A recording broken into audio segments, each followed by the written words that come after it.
जय जगन्नाथ दर्शक बंधु प्रार्थना लाइफ नुआ बादीपाला मंच को आपण मान स्वागत करुच्ची मो सहित समीक्षक आसन में बसी वाग्मी विद्वान डॉक्टर शांतनुरथ महाभाग को जय जगन्नाथ स्वागत करुच्ची आज दुईज धुरीण पालाकार को गायक प्रदीप प्रफुल्ल चंद्र सामंतराय सर प्रणाम नमस्कार। आपण आसी बांकोई खोर्धा जिलूर आउ अछंती आम सहित गायक रसराज विष्णुचरण दास आज्ञा नमस्कार नमस्कार नमस्कार। आठगढ़ कटक जिलूर आपण मध्य आछंती आजिर प्रसंग मुक्तिर वेद भागवत भागवत पाठ कले मुक्ति ना भागवत अध्ययन करी बुझिले मुक्ति ना भागवत ग्रंथ को पूजा कले मुक्ति अथवा तत्व विचारे मुक्ति ए कथा को आपण प्रतिपादित करिवे ना कौन कहते सर केवल मुक्तिर वेद भागवत नुहे आ सहित आ गोटे कथा जोड़ा हवा कथा जे ओडिया जातिर जीवन वेद होउची भागवत तेणु ओडिया जाति भागवत को छाड़देले ओडिया जातिर अस्तित्व नहीं जमिति श्री जगन्नाथ को छाड़देले ओडिया जातिर अस्तित्व नहीं भागवतटा को आपण मनरू पोछि दियंतु देखिबे आपण निजे नाहंती कारण भागवत ओडिया जातिर अस्थि मज्जागत एभली हेइची जे लोकंकर मुहे मुहे भागवत एवं एक समय रे जेतेबेले पाठ्यपुस्तक इत्यादि नथिला पिला माने चाटशाली रे भागवत रु पाठ पढ़ा आरंभ करुथिले तेणु भागवतटा आमर प्राण को केते मात्रा रे जाइछि आपण एथुरे देखिबे तेणु एई सब दृष्टि विचार कले ये जो प्रसंगटी आज आम चयन करिचे दर्शक मान को शुणा ये बहुत प्रासंगिक आर परे आम जो समीक्षा करूँ मु कहि यार प्रभाव कौन हवा उचित मु अनुरोध करी वर्तमान आमर उभय गायकों से माने प्रस्तुत हूँ एवं यही विषय को अति सुंदर आध्यात्मिक मार्ग में आग को नहीं जातु। मुक्तिर वेद भागवत यही प्रसंगर प्रथम भागर प्रथम पर्यायर पाला गायन करिवे गायक प्रदीप प्रफुल्ल चंद्र सामंतराय।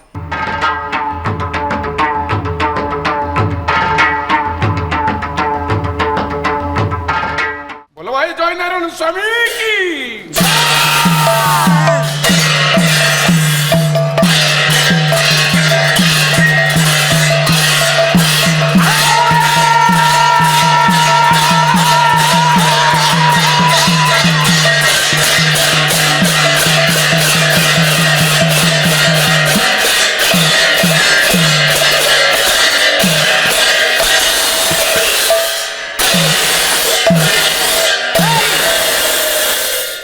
बोल श्रीमन श्री सत्यनारायण का विद्यारथे सर्वे बोल आनंद के बार हरि हरि बोल।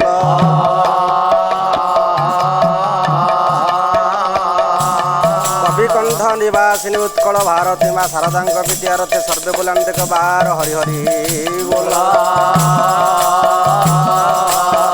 ईश्वर कल्याण करंतु प्रभु सत्यनारायण सर्वे बोल आनंद के बार हरि हरि बोल।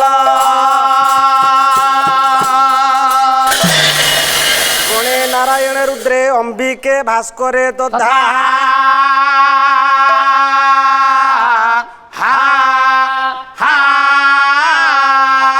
भिन्ना भिन्न न करते एवं पंचदेव नमस्तुते।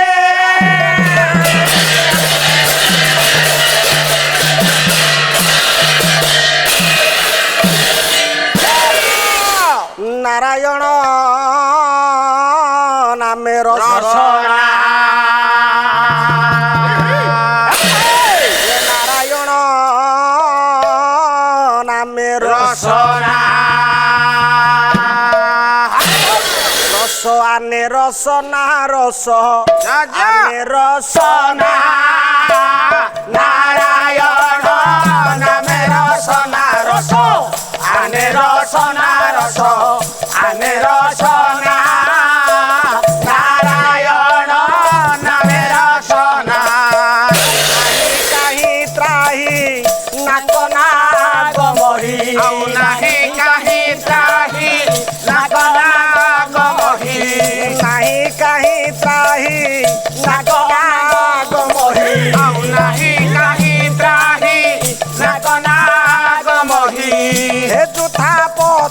ପାବନ ବାନା ନାରାୟଣ ନାମେ ରସନା ରସ ଆନେ ରସନା ରସ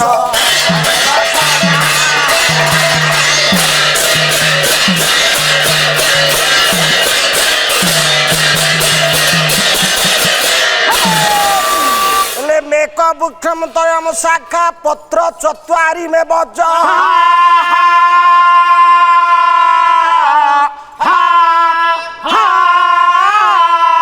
ये दुय फल सड़ स्वादु कुर्बन्तु ते मंगल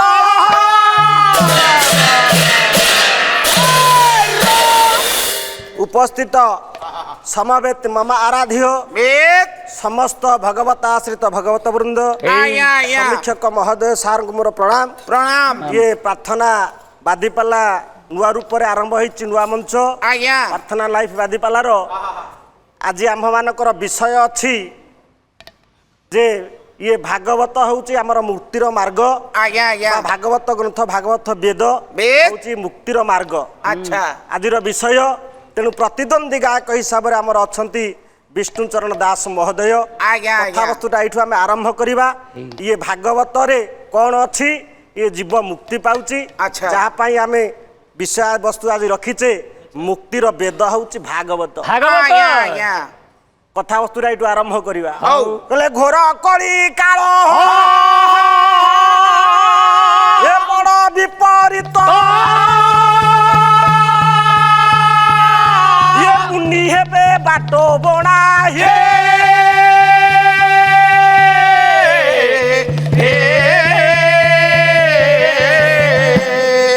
हरि नाम देव हरि अमृत हूँ कर ठिकाना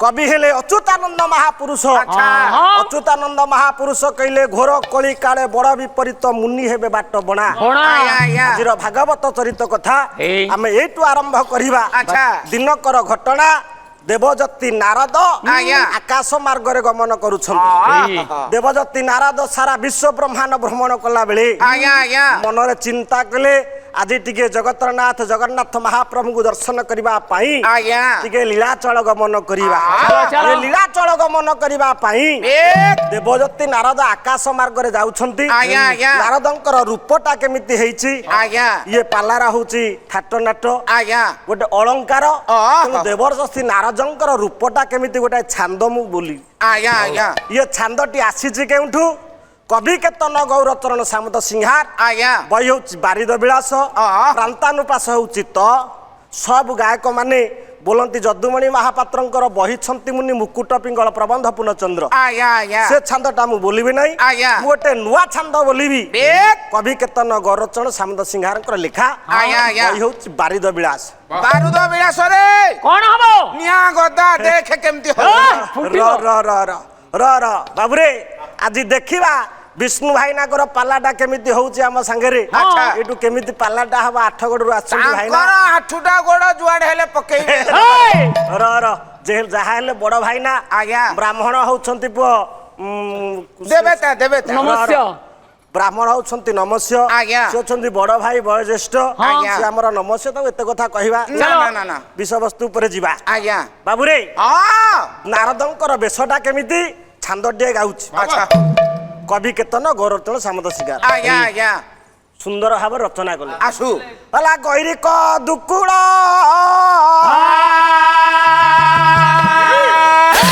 ये रुद्राक्ष रमाळ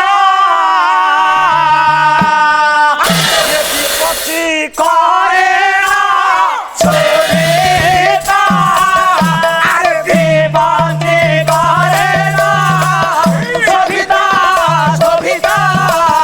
विपत्ति करेना शोभिता दादा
ଦେବର୍ଷି ନାରଦ ଆକାଶ ମାର୍ଗରେ ଗମନ କଲା ବେଳେ କବି କେତନ ଗୌରଚରଣ ସାମନ୍ତ ସିଙ୍ଗାର କହିଲେ ଆଜ୍ଞା ଗୈରିକ ଦୁକୁଳ ଗେରୁଆ ବସ୍ତ୍ରକୁ ପରିଧାନ କରିଛନ୍ତି ଦେବର୍ଷି ନାରଦ ରୁଦ୍ରାକ୍ଷର ମାଳି ପକେଇଛନ୍ତି ମହତୀ ବୀଣାକୁ ବାଦନ କରି ଆଜ୍ଞା। ପ୍ରଭୁ ନାରାୟଣଙ୍କର ନାମକୁ ଗାଇ ଗାଇ ଆକାଶ ମାର୍ଗରେ ଗଲା ବେଳେ ବାଟରେ ବୃନ୍ଦାବନ ପଡିଲା। ଆଚ୍ଛା ଇଏ ବୃନ୍ଦାବନର କିରତିକି ଦେଖିବା ପାଇଁ ଦେବର୍ଷି ନାରଦ ଯେତେବେଳେ ଟିକେ ତଳକୁ ଅବତରଣ କରିଛନ୍ତି ଏତିକି ବେଳେ ଗୋଟେ ନାରୀର କଣ୍ଠସ୍ୱର କ୍ରନ୍ଦନ କଣ୍ଠସ୍ୱର ତାଙ୍କ କର୍ଣ୍ଣରେ ପଡିଲା। ଆଚ୍ଛା ଗଙ୍ଗାଧର ମେହେର ବହି ହଉଛି ତପସ୍ମିନୀ କାବ୍ୟ ତପସ୍ମିନୀ କାବ୍ୟରୁ ଗୋଟିଏ ପଦ ଗାଉଛି ଆଜ୍ଞା, ଆଜ୍ଞା। ଦେବର୍ଷି ନାରଦ କାନ ଡରିଲେ ଇଏ ବୃନ୍ଦାବନରେ କିଏ ସେ କ୍ରନ୍ଦନ କରୁଛି। ଆଚ୍ଛା ନବରବ ଏକ କର୍ଣ୍ଣରେ ତାର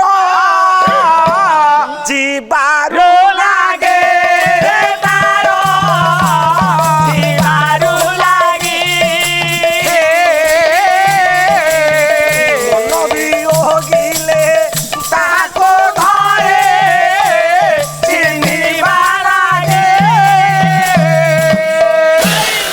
ଦେବର୍ଷି ନାରଦ ଯେତେବେଳେ ଶୁଣିବାକୁ ପାଇଲେ ଗୋଟେ ନାରୀର କଣ୍ଠସ୍ୱର ବୃନ୍ଦାବନରେ କିଏ ନା ଗୋଟେ ନାରୀ କ୍ରନ୍ଦନ କରୁଛି ବୋଲି ଦେବର୍ଷି ନାରଦ କର୍ଣ୍ଣକୁ ଡରିଲେ। ଆଚ୍ଛା ଦେଖିଲେ ଇଏ ନାରୀ ଜଣକ କ୍ରନ୍ଦନ କରୁଛି ନିକଟତର ହେଲେ ଦେବର୍ଷି ନାରଦ ଆଚ୍ଛା ନିକଟତର ହେଲା ବେଳକୁ ଦେବର୍ଷି ନାରଦଙ୍କର ନଜର ପଡିଲା ଅନ୍ୟାନ୍ୟ ନାୟିକା ଗୋଟେ ସୁନ୍ଦରୀ ନାରୀ 16 ବୟସୀ 16 ବର୍ଷର ଗୋଟିଏ ଝିଅଟିଏ ଏତେ ସୁନ୍ଦରୀ ନାରୀ ଆଜ୍ଞା, ଆଜ୍ଞା। କ୍ରନ୍ଦନ କରୁଛି କେମିତି ସୁନ୍ଦରୀ ସିଏ ଗୋଟାଏ ପଦ ଆମେ ଆଣିବା ଆଜ୍ଞା। ସମ୍ରାଟ ଉପେନ୍ଦ୍ର ଭଞ୍ଜ ଆଚ୍ଛା ବୈଦେଶ ବିଳାସ ଛନ୍ଦରେ ଭଞ୍ଜ ସୁନ୍ଦର ଭାବରେ କଲମ କଲି ଆଜ୍ଞା, ଆଜ୍ଞା, ଆଜ୍ଞା। ସମ୍ରାଟ ଉପେନ୍ଦ୍ର ଭଞ୍ଜ ନଥିଲେ ଓଡିଆ ସାହିତ୍ୟ ବୁଡି ଯାଇଥାନ୍ତା ଓଡିଆ ସାହିତ୍ୟକୁ ବଞ୍ଚାଇଛନ୍ତି କବି ସମ୍ରାଟ ଉପେନ୍ଦ୍ର ଭଞ୍ଜ ଆଜ୍ଞା ଆଜ୍ଞା ସେଇଥିରୁ ଗୋଟାଏ ପଦ ଗାଉଛି ଦେବର୍ଷି ନାରଦ ଦେଖୁଛନ୍ତି ସେ 16 ବୟସର ରୂପଟା କେମିତି କି ସୁନ୍ଦର ରୂପ ବାଃ ବ୍ରହ୍ମା ଗୋଟିଏ କନ୍ୟା ପରି ଗୋଟିଏ କହିଲେ କି କରିଲେ ଭଲା କହିଲେ କି କରେ ବ୍ରହ୍ମାଣ୍ଡ ବକ୍ଷରେ ଖୋଜିଲେ ଅକ୍ଷରେ ନଥିବେ ସୁନ୍ଦରେ ବ୍ରହ୍ମା ଗୋଟିଏ କନ୍ୟା ପରି ଗୋଟିଏ ଗଢିଲେ କି କରି ଏମିତି ସୁନ୍ଦରୀ ନାରୀ ଭଞ୍ଜ କହିଲେ ବ୍ରହ୍ମାଣ୍ଡ ବକ୍ଷରେ ଖୋଜିଲେ ଲକ୍ଷ୍ୟରେ ନଥିବେ ସୁନ୍ଦରୀ ଏମିତି ସୁନ୍ଦରୀ ରୂପକୁ ଦେଖି ଦେବର୍ଷି ନାରଦ ଚିନ୍ତା କଲେ ଏ ଝିଅ କାହିଁକି କାନ୍ଦୁଛି। ଆଚ୍ଛା ଅତି ନିକଟତର ହେଲା ପରେ ଦେବର୍ଷି ନାରଦ ଦେଖିବା ପାଇଁ ପାଇଲେ 16 ବର୍ଷର ଝିଅଟିଏ ତା ପାଖରେ ଦିଟା ବୁଢା ପୁଅ ଶୋଇଛନ୍ତି। କଣ 16 ବର୍ଷ ଝିଅ ପାଖରେ 2 ଜଣ ବୁଢା ପୁଅ 16 ବର୍ଷର ଝିଅ ପାଖରେ 2 ଜଣ ବୁଢା ପୁଅ ତାଙ୍କର ବୟସ କେତେ ଜଗା ଜାଣୁ ବୟସ କେତେ ସାର୍ ସାନ ପୁଅକୁ 90 ବର୍ଷ ବଡ ପୁଅକୁ 80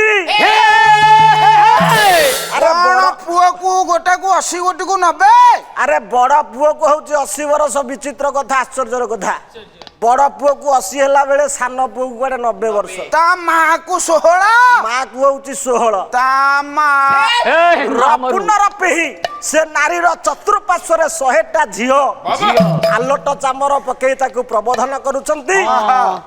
ଦେବର୍ଷି ନାରଦ ଆଶ୍ଚର୍ଯ୍ୟ ହେଇ ପଚାରିଲେ କହିଲେ ଝିଅ ବାବା ତୁ କାହିଁକି କାନ୍ଦୁଛୁ। ହେ ମହର୍ଷି ଏ ବୁଢା ପୁଅ 2 ଜଣ ଉଠୁନାହାନ୍ତି ସେ କଥା କହୁନାହାନ୍ତି ये बुढ़ा पुଅ दिटा उठुना ସେଇଥିପାଇଁ ମନ ଦୁଃଖ ସେଇଥିପାଇଁ କାନ୍ଦୁଛୁ ये बुढ़ा पुଅ ଦିନକୁ ଡାକିରୁ ଉଠଉନୁ ମହର୍ଷି ଯେତେ ଡାକିଲେ ବି ଉଠୁନାହାନ୍ତି। ଦେବର୍ଷି ନାରଦ କହିଲେ ଝିଅ ଚିନ୍ତା करे ना ସେ ଯୋ ବୁଢା ପୁଅ ଦିଟାକୁ ମୁଁ ଉଠେଇ ଦେବି। ଆଚ୍ଛା ଏକଥା କହି ନାରଦ ବିଚାରିଲେ ମନ ମୋ ବାୟା ମନ ମନରେ ତାଙ୍କର ଡାକ ଦେଲେ ଘନ ଘନ ମୋ ବାୟା ମନ ଦେବର୍ଷି ନାରଦ कहले झियो चिंता करे ना से बुढ़ा पुआ दीटा को मु उठेई देबी।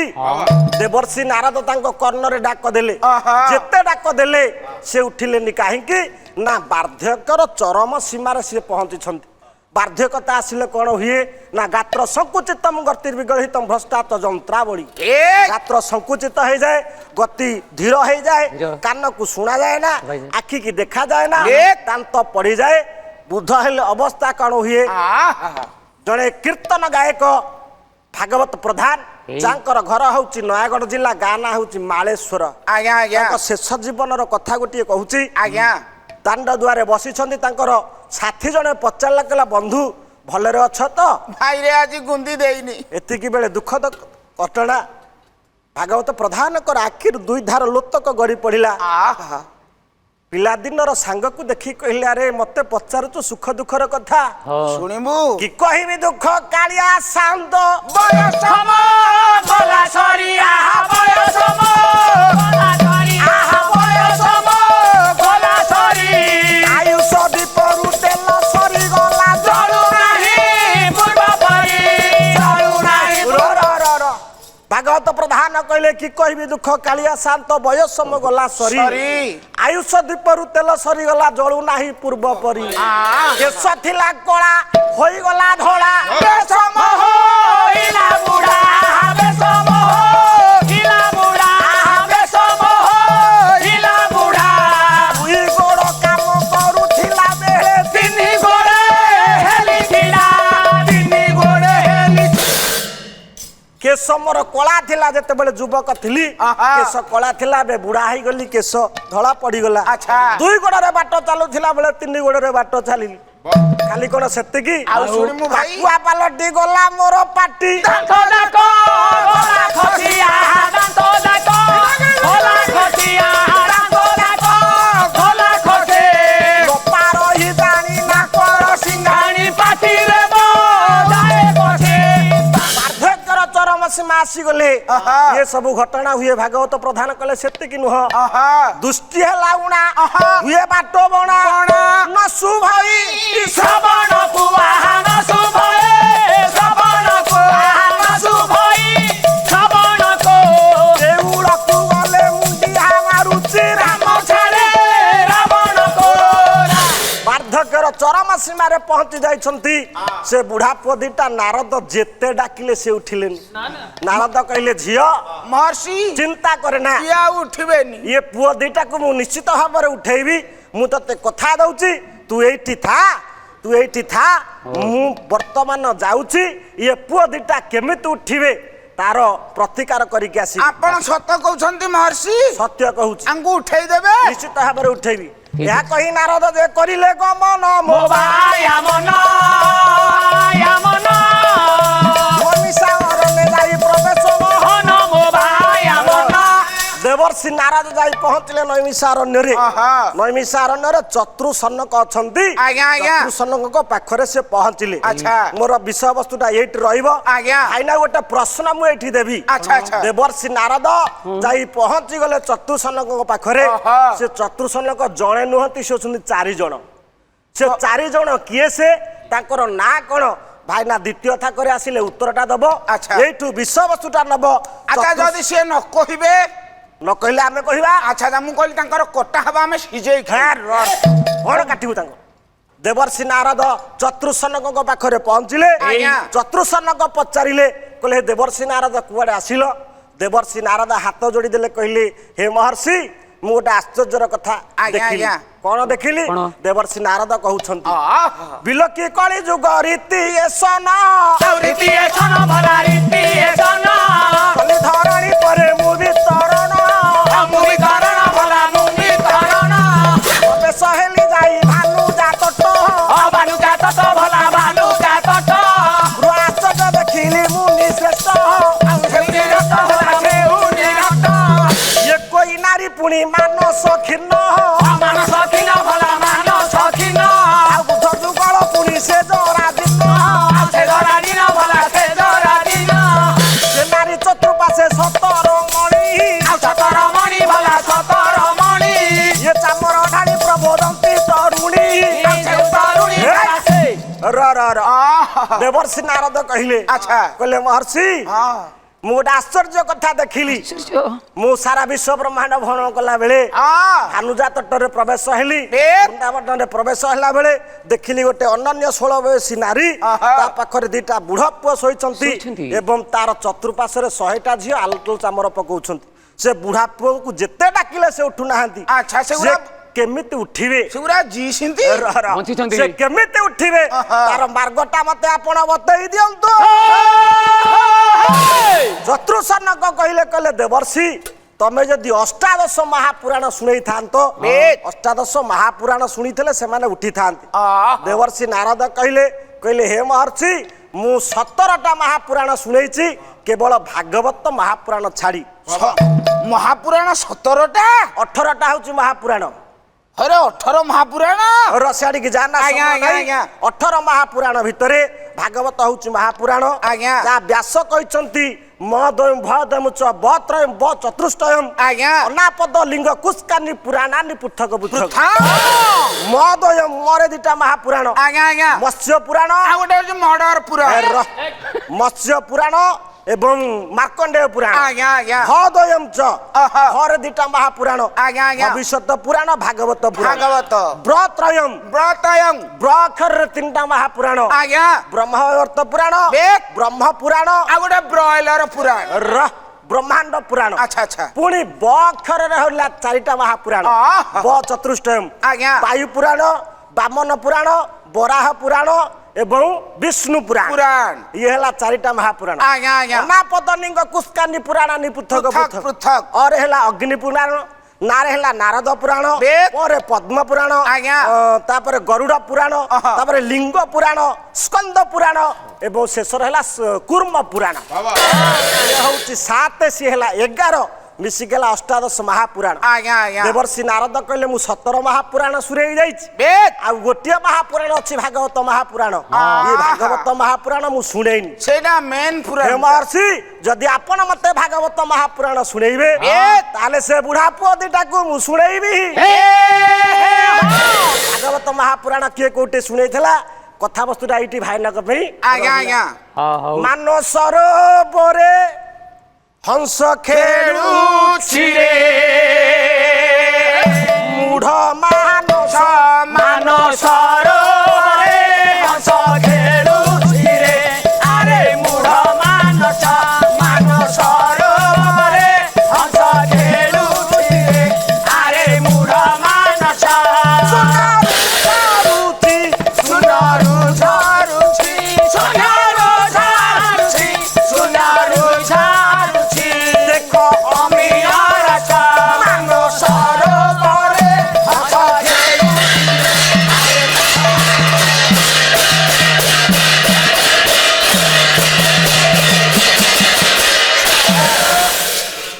ଗାୟକ ପ୍ରଦୀପ ପ୍ରଫୁଲ୍ଲ ଚନ୍ଦ୍ର ସାମନ୍ତରାୟ ବାଙ୍କୋଇ ଖୋର୍ଦ୍ଧା ମହାଶୟ ମୁକ୍ତିର ବେଦ ଭାଗବତ ଇଏ ହେଉଛି ବିଷୟ ଆପଣ ଆରମ୍ଭ କରିଛନ୍ତି ତ ଠିକ୍ କିନ୍ତୁ ମୁଁ ଏ ବାବଦରେ ଆଉ ଟିକେ ପଣ୍ଡିତ ମହାଶୟଙ୍କ ପାଖରୁ ସ୍ପଷ୍ଟୀକରଣ ଚାହିଁବି ଯେ ଆମର ହେଉଛି ଅଷ୍ଟାଦଶ ପୁରାଣ ଭାଗବତ ହେଉଛି ମହାପୁରାଣ ଏବଂ ରାମାୟଣ ଏବଂ ମହାଭାରତକୁ ଆମେ ପୁରାଣରେ ନ ନେଇକରି ତାଙ୍କୁ ଆମେ ଇତିହାସ ବୋଲି କହୁ ତେଣୁ ଆପଣ ଯେଉଁ ମହାପୁରାଣ ଭିତରେ ଅଷ୍ଟାଦଶ ପୁରାଣ ଭିତରେ ମହାପୁରାଣ କଥା ମଧ୍ୟ କହିଲେ ସେ ବିଷୟରେ ମୋର ଟିକେ ସନ୍ଦେହ ରହୁଛି ମୁଁ ଅନୁରୋଧ କରିବି ପଣ୍ଡିତ ମହାଶୟଙ୍କୁ ସେ ବିଷୟରେ ଟିକେ ଆଉ ଟିକେ ଆମକୁ ଅଧିକ ଜ୍ଞାନ ଦେବେ ଆଉ ଏଇ ବିଷୟଟା ଯେହେତୁ ମୁକ୍ତିର ବେଦ ଭାଗବତ ଅଛି ୟାକୁ ଆପଣଙ୍କର ପରବର୍ତ୍ତୀ ଗାୟକ ମହାଶୟଙ୍କୁ ମଧ୍ୟ ମୋର ଅନୁରୋଧ ରହିବ ଯେହେତୁ ଭାଗବତଟା ହେଉଛି ମୁକ୍ତିଶାସ୍ତ୍ର ଭାଗବତର ଉତ୍ପତ୍ତି ତ ମୁକ୍ତି ପାଇଁ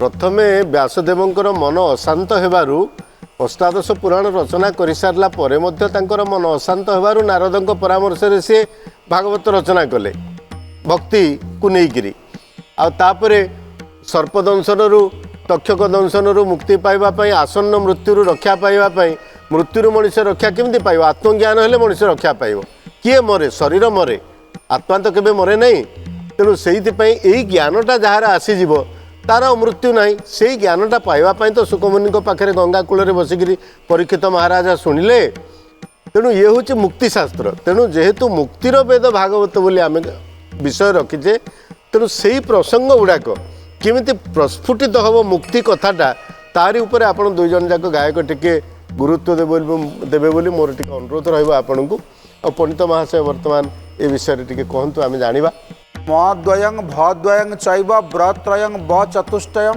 ଅନାପ ଲିଙ୍ଗ କୁସ୍କାନି ପୁରାଣାନି ପୃଥକ ପୃଥକ ଏଥିରେ 18ଟି ପୁରାଣ ନାମ କହିଲେ ଭଦ୍ୱୟଂ କହିଲା ବେଳେ ଭରେ ଭବିଷ୍ୟ ଭରେ ଭାଗବତ ପୁରାଣ କହିଲେ ସାର୍ କହିବା କଥା ଭାଗବତ ହେଉଛନ୍ତି ମହାପୁରାଣ ଇଏ 18 ପୁରାଣ ଭିତରେ ଭାଗବତ ପୁରାଣ କେମିତି ଆସିଲେ यार सन्देह मोचन पे गोटे आम बाट खोजा जे भागवत पुराण अलग एवं भागवत महापुराण अलग।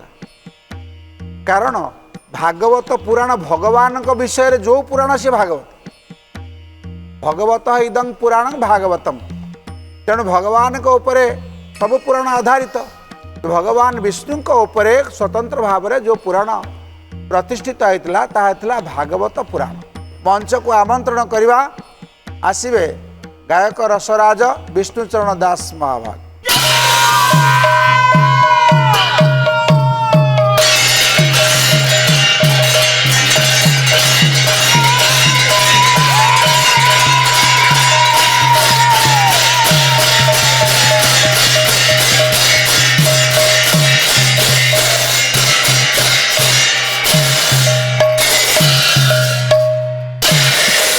ମୁଁ ବନ୍ଦନା କରୁଛି ଏ ଛନ୍ଦା ଚରଣ ଏ ନନ୍ଦ ହୃଦା ନନ୍ଦ ନନ୍ଦ ହୃଦା ନନ୍ଦ ନନ୍ଦ ହୃଦା ନନ୍ଦ ଚନ୍ଦ୍ରମା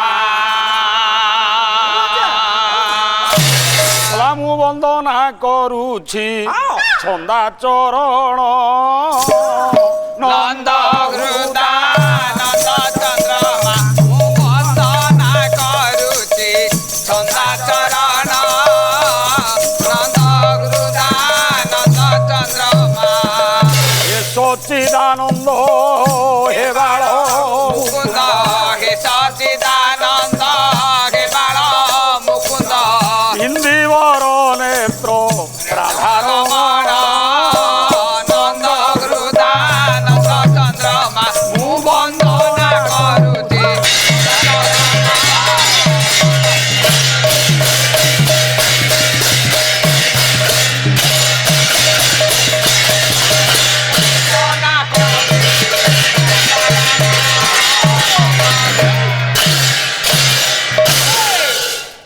ରାଜୁ ପାଲା ପ୍ରାର୍ଥନା ଲାଇଫ ନୂଆ ବାଦୀପାଲା ମଞ୍ଚରେ ପ୍ରଥମ ପର୍ଯ୍ୟାୟରେ ମୁକ୍ତିର ବେଦ ଭାଗବତ ପୁରାଣକୁ ଅଧ୍ୟୟନ କରିଛନ୍ତି। ପ୍ରଥମ ପର୍ଯ୍ୟାୟ ଆମର ପ୍ରଫୁଲ୍ଲ ବାବୁ ଛାଡ଼ିଛନ୍ତି। ଦେବର୍ଷି ନାରଦ ଚତୁସନକଙ୍କ ନିକଟରେ ନୈମିଷାରଣ୍ୟରେ ପହଞ୍ଚିଛନ୍ତି। ଥାକଟି ଏଇଠି ଅଛି। ମୋ ପାଇଁ ପ୍ରଶ୍ନ ଦେଇଛନ୍ତି ଚତୁସନକଙ୍କ ନାଁ କ'ଣ? ଆଗ ଅଳିଆଟା ହଟେଇଦବା, ଘର ସଫା କରିବା ନା, ତାପରେ ଯାଇକି ଦେଖିବା କାର୍ଯ୍ୟକ୍ରମ ବାବୁଙ୍କର କ'ଣ ହେଇଛି। ଚତୁସନକ ନାଁ କ'ଣ? 4 ଜଣ ହଉଛି ନା ନାଇଁ? ସନକ, ସନଦ, ସନାତନ, ସନତ କୁମାର, 4 ହେଲେ। ତାଙ୍କ ପ୍ରଶ୍ନର ଉତ୍ତର ସଇଲା। ପୁରାଣ ରହିଛି କୋଉଠି? ଦେବର୍ଷି ନାରଦ ଚତୁସନକଙ୍କ ନିକଟରେ ଯାଇକି ନୈମିଷାରଣ୍ୟରେ ପହଞ୍ଚନ୍ତି। ଏଇଆ ତ କଥା। ଆଉ ପୁଅ ଅରଣ୍ୟଟା ଆଗ ଦେଖେ କେମିତି ହେଇଛି। ଜଙ୍ଗଲ କବି ସମ୍ରାଟ ଭଞ୍ଜ ବହି ହେଲା ବୈଦେଶ ବିଳାସ। ପୁଅ ସୁନ୍ଦର ପଦ ଗୋଟାଏ ଲେଖିଲେ। କ'ଣ କହିଲେ? କଲେ ବୃହତ ଭାନୁ ଭାନୁ ଭାନୁ ଆରେ ବୃହତ ଭାନୁ ଭାନୁ ଭାନୁ ବୃହତ ଭାନୁ ଭାନୁ ପ୍ରଭାତ ପରାଗି ବୃହତ ଭାନୁ ଭାନୁ ଭାନୁ ବୃତ ମାଳ ମାଳ ମାଳ ବୃତ ମାଳ ମାଳ ମାଳ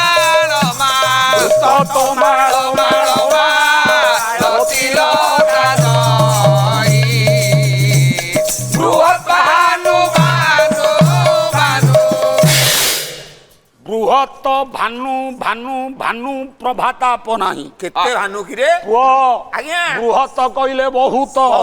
ତମାଳ ବୃକ୍ଷ ଶ୍ରେଣୀରେ ମାଳତୀ ଲତା ଥିବାରୁ ଭାନୁ କହିଲେ ସୂର୍ଯ୍ୟ, ଭାନୁ କହିଲେ କିରଣ, ଭାନୁ କହିଲେ ଅଗ୍ନି।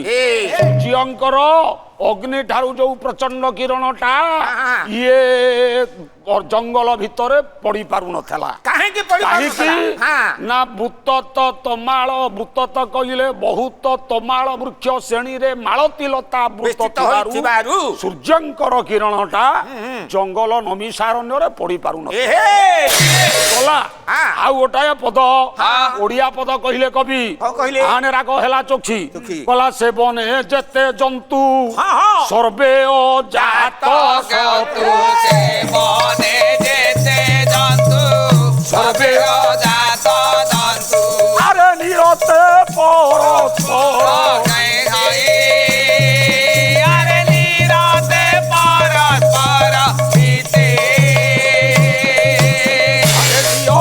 ଶିଶୁ କରି ମୁଖାଲାଇ କିବାରି କିବାରୁ ବିତୁ କରି ମୁଖତେ ଲେକେ କରି ପୁଅ ଓହୋ ସେ ବନରେ ହିଂସା ଭାବ ନାହିଁ, ନା ଭେଦଭାବ କିଛି ନାହିଁ, ନା ପଶୁ ପକ୍ଷୀଙ୍କ ମାନ ଭିତରେ ମନାନ୍ତର ନାହିଁ। ନାଇଁ ନାଇଁ ଏଭଳି ଯେଉଁ ନମିଷା ଜଙ୍ଗ ଅରଣ୍ୟ ସେ ଅରଣ୍ୟରେ ଚତୁସନଙ୍କ ନିକଟରେ ଦେବର୍ଷି ନାରଦ ପହଞ୍ଚିଲେ। ଆଚ୍ଛା। ଦେବର୍ଷି ନାରଦଙ୍କ ରୂପ ଗୋଟାଏ ବିଳାସରୁ ସିଏ ଗାଇଲେ ହଁ, ହଁ, ଗୌରଚରଣଙ୍କ ଲେଖା। ହଁ, ହଁ। ଆମେ ତା କରିବାନି। ନାଇଁ, ନାଇଁ, ନାଇଁ। କବି କାଳିଦାସ ଗୋଟାଏ ସଂସ୍କୃତ ଶ୍ଲୋକ କହିଲେ। କଣ କହିଲେ? କଣ କହିଲେ? ନାରଦଙ୍କ ରୂପ କେମିତି ହେଇଛି କେମିତି? ନା ଏ କପିଳ ବସ୍ତ୍ର ଜପାମାଳି ପରିଧାନ ପାଦୁକା ଦ୍ୱୟଂ ଚରଣ ଧେୟଞ୍ଚ ପଦ୍ର ବେଷ୍ଟିତ ଶିରସ୍ୟ ଭୂଷା ଏ ବିବାଦ ମନସ୍ୟ ରାମ ନାମ ମନ୍ତ୍ର।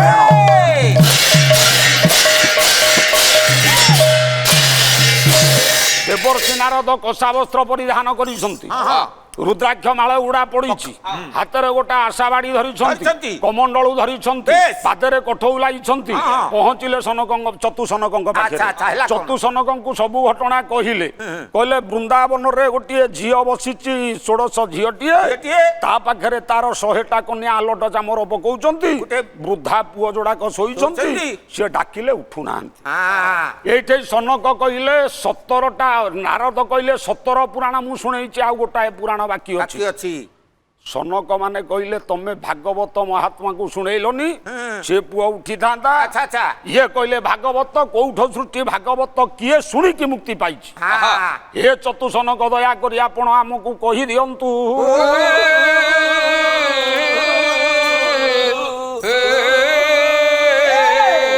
ବୀରବର ମୋର ପଣ୍ଡିତ ମଣ୍ଡଳୀ ଶୁଣୁଥିବେ ଦେଇ ମନା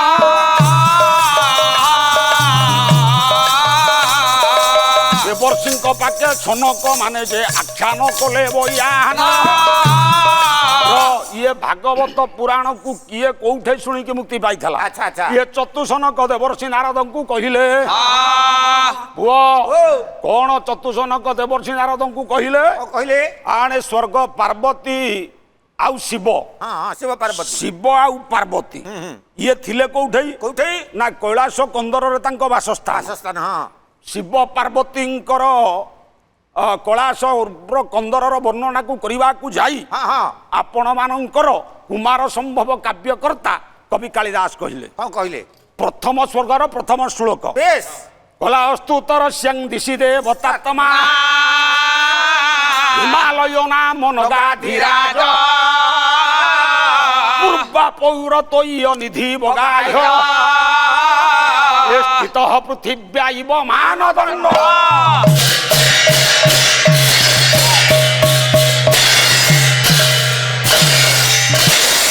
ଭାରତର ମାନଦଣ୍ଡ ସଦୃଶ୍ୟ ହିମାଳୟ ପର୍ବତ ଶୋଭା ପାଉଛି। ବେଶ ପୁଅ ହଁ। ସେଇ ହିମାଳୟ ପର୍ବତର ନିକଟବର୍ତ୍ତୀ କୈଳାସ କନ୍ଦର ମା ଶିବଶଙ୍କର ଭଗବାନ ବସିଛନ୍ତି। ଆଚ୍ଛା ମା ପାର୍ବତୀ ଶିବଶଙ୍କର ଭଗବାନଙ୍କୁ ପ୍ରଣାମ ଜଣାଇ ହଁ ହଁ ଭଗବାନଙ୍କର ସ୍ତୁତି ପାଠ କରୁଛନ୍ତି। ବେଶ ମୋ ଗୁରୁଦେବଙ୍କ ଲେଖା ହଁ, ହଁ। ଜୟ ଶିବ ଶଙ୍କର ହେ ହଁ। ପିନାକି ଉମାପତି ଜୟ ଶିବ ଶଙ୍କର হে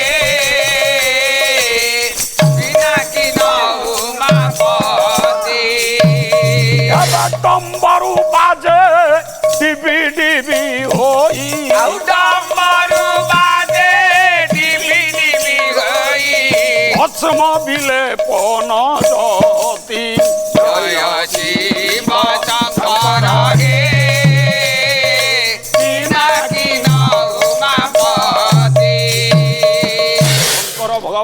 ନିକଟରେ ମା ପାର୍ବତୀ ସ୍ତୁତି ପାଠ କରୁଛନ୍ତି। ଏଇଠି ଶଙ୍କର ଭଗବାନ ଆଖି ଖୋଲିଦେଲେ ମା ପାର୍ବତୀଙ୍କୁ କୋଳାଗ୍ରତ କଲେ। କଲେ ପାର୍ବତୀ କୋଉ ଉଦ୍ଦେଶ୍ୟ ନେଇକି ମୋ ପାଖକୁ ଆସିଲ? ଏ ଶଙ୍କର ଭଗବାନ ଆଜ୍ଞା ସିଏ ପାର୍ବତୀ ଭଗବାନଙ୍କୁ କହିଲେ କଲେ ହେ ପ୍ରଭୁ ମୁଁ ଟିକେ ବ୍ରହ୍ମଜ୍ଞାନ ଶୁଣିବା ପାଇଁ ମନ କରିଛି। ଆପଣ ମତେ ଟିକେ ବ୍ରହ୍ମଜ୍ଞାନ ଶୁଣେଇ ଦିଅନ୍ତୁ। ଇଏ କହିଲେ ଇଏ କୈଳାସ କନ୍ଦରରେ ତ ତମକୁ ବ୍ରହ୍ମଜ୍ଞାନ ଶୁଣେଇ ହବନି, ତେଣୁ ଇଏ ଏକାମ୍ର ବନକୁ ଚାଲିଗଲେ। ଏକାମ୍ର ବନରେ ଯାଇ ଶିବ ଶଙ୍କର ଭଗବାନ ମା ପାର୍ବତୀଙ୍କୁ ବ୍ରହ୍ମଜ୍ଞାନ ବିଷୟରେ ଆଲୋଚନା କଲେ। ଏ ଆଲୋଚନା କରୁଛନ୍ତି ହେଲା କଣ କଥାଟା ଆମର ଅଛି ବ୍ରହ୍ମଜ୍ଞାନ ଶୁଣିକି ମୁକ୍ତି ପାଇଲା। ପୁଅ କିଏ ମୁକ୍ତି ପାଇଛି ନା ଗୋଟାଏ ଶୁକ ପକ୍ଷୀଟେ ସିଏ ମରି ଯାଇଛି। ଅସ୍ଥି ପଞ୍ଜରା ମାଂସ ମାଟିରେ ମିଶି ଯାଇଛି। ଶିବ ଶଙ୍କର ଭଗବାନ ନମିଷାରଣ୍ୟରେ ବ୍ରହ୍ମଜ୍ଞାନ ଆଲୋଚନା କରୁଛନ୍ତି। ଏ ବ୍ରହ୍ମଜ୍ଞାନ ଶୁଣି ସେ ଶୁକ ପକ୍ଷୀଟା ଜ୍ଞାନ ପାଇଛି ବା ଜୀବଦାନ ପାଇଛି। ଜୀବଦାନ ପାଇକି ଏ ହୁଁ ହୁଁଟା କରୁଛି। ମା ପାର୍ବତୀ ଶୟନ କରିଛନ୍ତି, ଶୁକ ପକ୍ଷୀ ହୁଁ ହୁଁ କରୁଛି। ଶିବ ଶଙ୍କର ଭଗବାନ କହିଲେ ଆରେ ପାର୍ବତୀ ତ ଶୋଇଲା ହୁଁ ହୁଁ କଲା କିଏ? ଶଙ୍କର ଭଗବାନ ଦେଖିଲେ ଗୋଟା ପକ୍ଷୀଟେ କଲେ ବଡ ଅସୁବିଧା ହେଇଯିବ, ତେଣୁ ଇଏ କଲେ କଣ ମାଇଲେ ତ୍ରିଶୂଳକୁ। ତ୍ରିଶୂଳ ଯେ ମାରିଦେଲେ ଶିବ ଶଙ୍କରଟି ଜାଣ ମୋ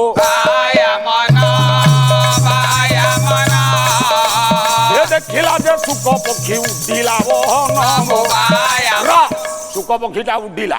କେମିତି ଉଡିଲା? ସନ୍ଥ କବି ତୁଳସୀଦାସ ଗୋସ୍ୱାମୀ କଣ କହିଲେ? ଝିମି ଝିମି ଦୁରୁ ଉଡାଉ ଆକାଶ, ଝିମି ଝିମି ଦୁରୁ ଉଡାଉ ଆକାଶ, ହରି ଭୁଜ ଦେଖାଉନି ଜଗାଶା। ମାର୍ଗରେ ଉଡୁଛି ଶୁକ ପକ୍ଷୀ। ଆଜ୍ଞା ସେ ଯେତିକି ବାଟ ଉଡୁଛି ତ୍ରିଶୂଳ ତଡିଛି। ଏଠେଇ ପୁଅ ଶୁକ ପକ୍ଷୀ ଆଗରେ ତ୍ରିଶୂଳ ଗୋଡେଇଛି ପଛରେ। ଭଗବାନ ଶଙ୍କର ହେଲେ ଭଗବାନ, ଗୋଟାଏ ଜୀବ ପଛରେ ଗୋଡେଇଛନ୍ତି ଭଗବାନ। ଏଠେଇ ବିପରୀତ ଗତି। କଣ ବିପରୀତ? ତ୍ରେତୟା ଯୁଗରେ ଗୋଟାଏ ଥିଲା ପ୍ରଚଣ୍ଡ କାକର ପୁଅ ଭୂଷଣ୍ଡ। ଭୂଷଣ୍ଡ କାକ ଆଗରେ ପ୍ରଭୁ ମର୍ଯ୍ୟାଦାବତ ରାମ ଠାକୁରଙ୍କ ହାତଟା ନାଇକି ତାହେଲେ ଭକ୍ତ ଗୋଡେଇବା କଥା ଭଗବାନଙ୍କ ପଛରେ। ଏଠେଇ ଭଗବାନ ଗୋଡଉଛନ୍ତି ଭକ୍ତ ପଛରେ। କାହିଁକି ନା ସବୁ ହଉଛି ଓଲଟା। କବି କହିଲେ ଓଲଟ ବୃକ୍ଷର ମୂଳେ ବର ସଙ୍ଗେ କନ୍ୟା ଖେଳେ, ବର ସଙ୍ଗେ କନ୍ୟା ଖେଳେ, ବର ସଙ୍ଗେ କନ୍ୟା ଖେଳେ। ଓଲଟ ବୃକ୍ଷର ମୂଳେ ବର ସଙ୍ଗେ କନ୍ୟା ଖେଳେ, ବର ସଙ୍ଗେ କନ୍ୟା ଖେଳେ, ବର ସଙ୍ଗେ କନ୍ୟା ଖେଳେ। ଆସ ଲାଗିଛି ଯୁଗଳେ ନୁହଁ କାରେ ଗୋଚର, ଶୁଣରେ ମନ କୁଆର ନିଗମ ଭଜନ କର, ଶୁଣରେ ମନ କୁଆର। ଏଠେଇ ଶୁକ ପକ୍ଷୀ କି ତ୍ରିଶୂଳକୁ ଯେତେବେଳେ ମାରିଦେବାକୁ ଯାଉଛନ୍ତି ଶୁକ ପକ୍ଷୀ ଆଉ ପ୍ରାଣ ବିକଳରେ ବ୍ୟାସଙ୍କ ସ୍ତ୍ରୀ ବାଟିକାରେ ପୁଷ୍ପ ବାଟିକାରେ ଥିଲେ। ଇଏ ବ୍ୟାସଙ୍କ ସ୍ତ୍ରୀ ଗର୍ଭରେ ଶୁଆ ପଶି ଯାଇକି ଗର୍ଭରେ ଯେତେବେଳେ ସ୍ଥାନ ପାଇଛି ଏଠେଇ ତ୍ରିଶୂଳ ତ ଆଉ ମାଇଲାନି, ଆଉ ମାରିବ କି? ନାରୀଗର ଭାଗବତ କହିଲା ନାରୀଗର ଭିଣୀ ଶିଶୁ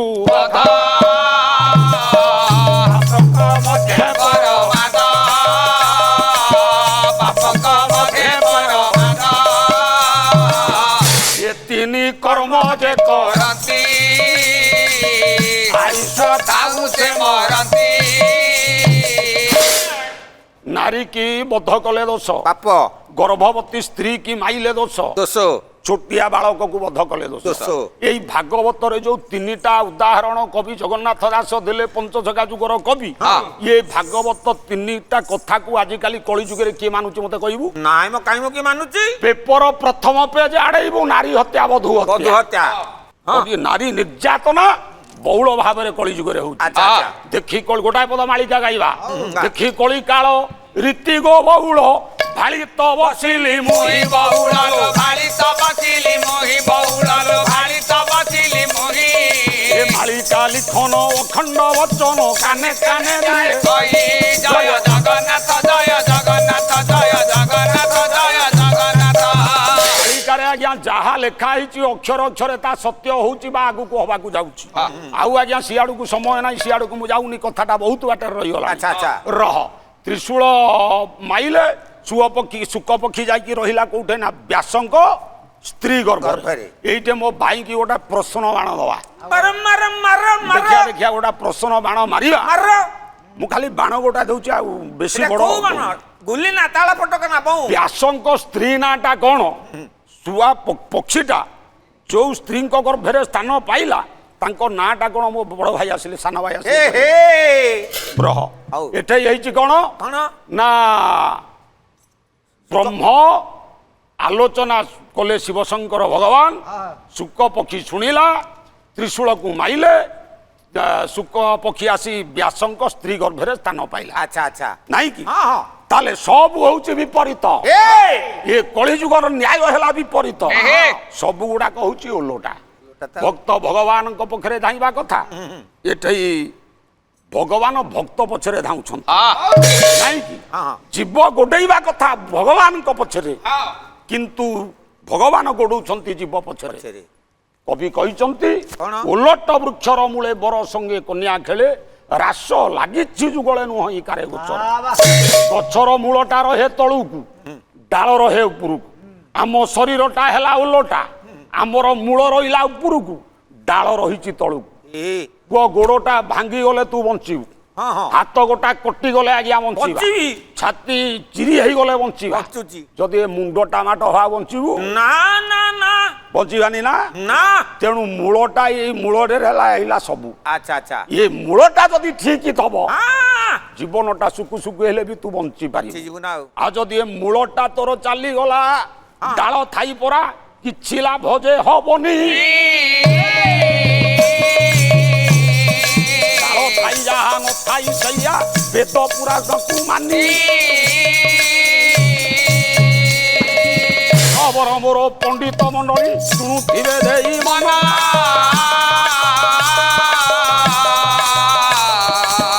ଯାହା ପରା ନ୍ୟାୟ ମାନ ଆଜ୍ଞା ହୋଇଲା ଆଲୋଚନା ପ୍ରଶ୍ନଟିଏ ଦେଇଛି କଥାଟା ଏଇଠି ରହିଲା ବ୍ୟାସଙ୍କ ସ୍ତ୍ରୀ ଗର୍ଭରେ ଶୁଭ ପକ୍ଷୀ ପଶିଛି ଆଚ୍ଛା ତାହେଲେ ଏଇଠୁ କଥାଟା କଣ ହବ ମୋ ଭାଇ ଆଗକୁ ନେଇଯିବେ ଏହେ। ପ୍ରଶ୍ନଟିଏ ଦେଇ ତାକୁ ସମାଧାନ କରିବେ କେତେ ଛନ୍ଦ ଜାଣିଲ ସେଇ ନନ୍ଦ ରାଜାର ଟିକି ପିଲାଟି କେଡେ ଚନ୍ଦ ଜାଣିଲୁ ସେଇ ନନ୍ଦ ରାଜାର ଟିକି ପିଲାଟି କେଡେ ଚନ୍ଦ ଜାଣିଲୁ ଟିକି ପିଲା ବୋଲି ଯାହାକୁ ବୋଲୁଛ ଟିକି ପିଲା ବୋଲି ଯାହାକୁ ବୋଲୁଛ ଟିକି ପିଲା ବୋଲି ଯାହାକୁ ବୋଲୁଛ ଟିକି ପିଲା ବୋଲି ଯାହାକୁ ବୋଲୁଛ ସେ କଣ କଲା ଏ ଚିରି ପକାଇଲା ତାର ବାଲି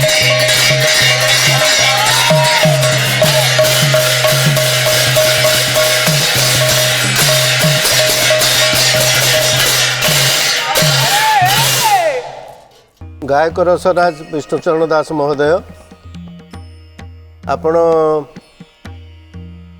ପୁରାଣ ପ୍ରସଙ୍ଗ ସହିତ ମୁକ୍ତି ତତ୍ତ୍ୱକୁ ମଧ୍ୟ ମିଶେଇକିରି ଆପଣ କଥାକୁ ଆଗକୁ ବଢ଼ଉଛନ୍ତି ଆଉ ହରି କଥା ତ ଅନନ୍ତ ତେଣୁ ଯେତେ କହିଲେ ବି ସରିବନି ତେବେ ଏଇ ଅଧ୍ୟାୟ ତ ଏଇଠି ସରିବ ଆଉ ଗୋଟିଏ ଅଧ୍ୟାୟରେ ଏ ପ୍ରସଙ୍ଗ ମଧ୍ୟ ଆଲୋଚନା ହେବ ମୁଁ ଆଶା କରିବି ଯେ ଆମର ଭାଗବତରେ ବିଶେଷ କରି ସଂସ୍କୃତ ଭାଗବତକୁ ଆପଣ ତ ଜଗନ୍ନାଥ ଦାସଙ୍କ କଥା ମଧ୍ୟ ଉଲ୍ଲେଖ କରିଛନ୍ତି ଆପଣଙ୍କ ପରିବେଷଣରେ ଓଡ଼ିଆ ଭାଗବତ ଯେତେବେଳେ ରଚନା ହେଲା ମୂଳ ସଂସ୍କୃତ ଭାଗବତର ଗୂଢ଼ କଥା ଗୁଡ଼ାକୁ ଅତି ସରଳ ଭାବରେ ଜଗନ୍ନାଥ ଦାସ ଲେଖିଲେ ଯେମିତି ଗୋଟିଏ ଉଦାହରଣ ମୁଁ ଆପଣଙ୍କୁ ଦେବି ଯେ ମନୁଷ୍ୟ ଦେହେ ଦିବ୍ୟ ଜ୍ଞାନ ଦେଖି ସନ୍ତୋଷ ଭଗବାନ ଯେ ପ୍ରାଣୀ ଚିନ୍ତେ ପରମନ୍ଦ ତା ମନ୍ଦ ଚିନ୍ତନ୍ତି ଗୋବିନ୍ଦ ସର୍ବେ ହୋଇଣ ଏକ ମୁଖ ବୋଲିବା ନାରାୟଣ ରଖ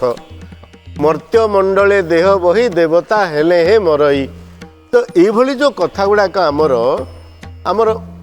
ଜନଜୀବନରେ ଯେଉଁ ଆମ ଭିତରେ ସବୁ ପଶିଯାଇନି ଆମେ ଏହାକୁ ଅନୁଭବ ମଧ୍ୟ କରୁଛୁ ଯେ ପ୍ରାଣୀ ଅନ୍ୟର ମନ୍ଦ ଚିନ୍ତା କରେ ତା ମନ୍ଦ ଗୋବିନ୍ଦ ଚିନ୍ତା କରନ୍ତି ତେଣୁ ଏଇ କଥାଟା ଯେତେବେଳେ ଜଣେ ବୁଝିଯିବ ସେ ଆଉ ଅନ୍ୟର ମନ୍ଦ ଚିନ୍ତା କରିବାକୁ ଇଚ୍ଛା କରିବ କି ତେଣୁ ୟା ଦ୍ୱାରା ଆମର ଗୋଟେ ଚିତ୍ତଶୁଦ୍ଧି ହୁଏ ଆମର ଚିତ୍ତର ସଂସ୍କାର ହୁଏ ଆମେ ପରନିନ୍ଦା ପରଚର୍ଚ୍ଚାରୁ ନିଜକୁ ବିରତ ରଖୁ ତେଣୁ ଏଇଭଳି ଭାବରେ ମୁକ୍ତି ବୋଲି ଆଉ କିଛି ନାହିଁ ମୁକ୍ତିର ବେଦ ଖାଲି ବଡ଼ ଶବ୍ଦ ଶୁଭୁଛି ମୁକ୍ତି ହେଉଛି ମନୁଷ୍ୟ ବା ପ୍ରାଣୀ ଅନ୍ୟ ପ୍ରାଣୀମାନଙ୍କର ତ ସେ ସୁବିଧା ନାହିଁ ମନୁଷ୍ୟର ଯେଉଁ ଦିବ୍ୟ ଜ୍ଞାନ ଅଛି तेणु से दिव्य ज्ञानर शक्ति बल से दिव्य ज्ञानर प्रभाव मनुष्य जेतेबेले निजर स्थूल शरीर को अस्वीकार करी निजको आत्मस्वरूप बोली भाविब स्थूल शरीर भितर जो आत्मा विराजमान करिसंती सी होउचंती आमर असल परिचय यही विचारटा जितेबाला आसीज से मुहूर्त मनीष मुक्ति पाईगला तेणु जीवन मुक्ति बोली आमर गोटे शब्द अच्छी मनीष जीवित अवस्था ही मुक्ति पाए मलापर मुक्ति किसी नए यही कथाटा परीक्षित महाराज पाखे आम देखिलु तेणु परवर्ती अध्याय मु आशा करी और आपण को अनुरोध करी आप दुई जन गायक श्रीजुक्त सामंतराय और आपण यही प्रसंगटा को बा यही मुक्ति तत्वटा को आम प्रसंग रखीचे मुक्तिर वेद तेणु मुक्ति कथाटा केमिति ता भितर आसीबो ताकू टिके गुरुत्व देकर आपण आगु को कथा बढ़ेबे बहुत बहुत धन्यवाद। ठीक अच्छे आपणकर पाला सुंदर मंथर गति रे आगु को जाउची मुक्तिर वेद भागवत यार प्रथम भागर ये द्वितीय पर्याय आपण पाला करिसेंती प्रथम भाग ये शेष होईची पुणी आमे ए प्रसंग सुनिबा द्वितीय भाग रे आज विदाय दियंतु जय जगन्नाथ। जय जगन्नाथ।